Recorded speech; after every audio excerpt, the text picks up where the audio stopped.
Hello, everyone, and welcome to our presentation, Reimagining Global Education, How the High-Impact Practice Model Can Decolonize International Engagement. The Global Scholars Program, also referred to as GSP, is both the framework and intervention that we're proposing today. To give you some context, the GSP was founded in 2019 and is a small, cohort-based, year-long program focused on creating access to global experiences for diverse students at the University of Washington, Bothell, regardless of their citizenship or economic status. The program encourages critical reflection of students' past and current lived experiences, taking a holistic approach to exploring global issues and its intersections with diversity, difference, identity, and belonging. Sarah and I are both alumni of this program, Sarah being a part of the 2019 inaugural cohort, and myself, Katharina, a part of the 2020 cohort. Because of the COVID-19 pandemic, the two cohorts' curriculums look different, but still engage students in global discussions and ask them to think critically about their own positionality and what it really means to be a global citizen.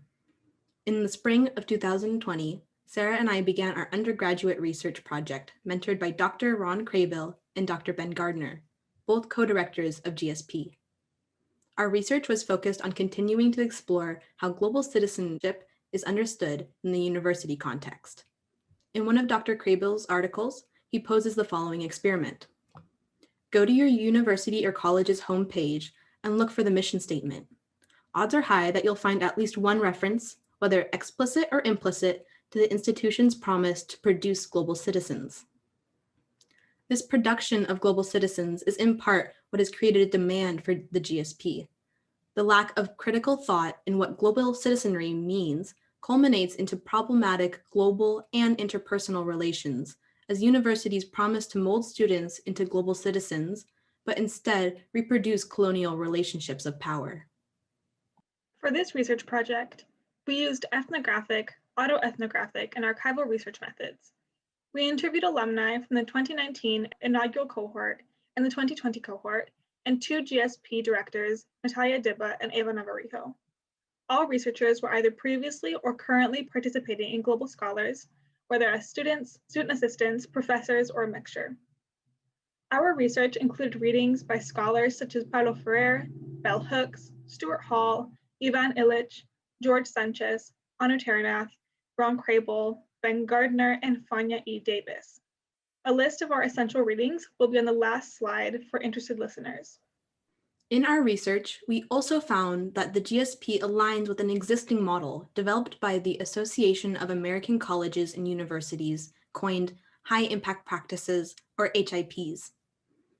GSP checks several of the HIP's criteria, including common intellectual experiences, learning communities, diversity in global learning, writing-intensive courses, undergraduate research, internships, service learning, community-based learning, and e-portfolios. The curriculum features experiential learning with a theoretical foundation, taking a holistic approach to education by recognizing that students are not just empty vessels that must be taught. They are also producers of knowledge. With high rates of students around the country participating in global education, universities tout the production of global citizens. But many universities fail to provide students with educational primers on what responsible travel looks like, or with opportunities to interrogate the idea of global citizenship. Such a lack of critical consideration can lead to students engaging in voyeuristic activities or having a white savior complex. Global Scholars poses as an intervention in this by elevating the participation of students who are nationally underrepresented in global education, including undocumented students, and utilizing decolonial pedagogy to effectively investigate the nuances of globalization, global citizenship, global reciprocity, responsible travel, voyeurism, and other global issues highlighted by the pandemic. Part of this intervention is Pedagogies of Global Reciprocity Network, which unites Drs. Craybill, Gardner, and Taranath with Global South activists from India, Mexico, Tanzania, and Ghana.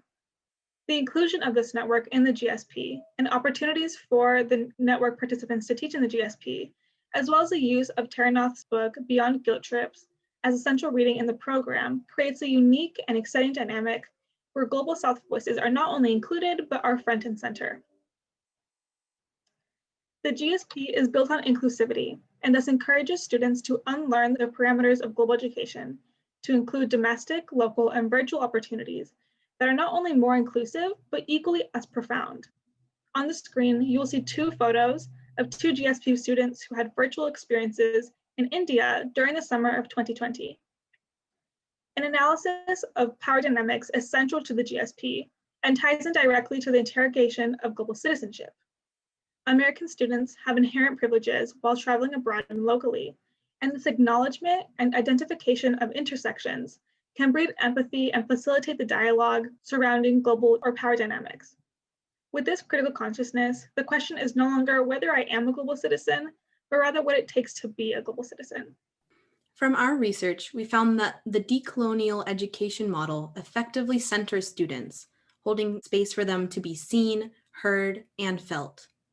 This results in a renewed understanding of global citizenship, which has lasting impacts on students even beyond graduation from UW-B. We are currently working to produce a scholarly article and podcast about the Global Scholars Program. For those of you who are interested in exploring the reading material mentioned in our presentation, please refer to this list. Thank you.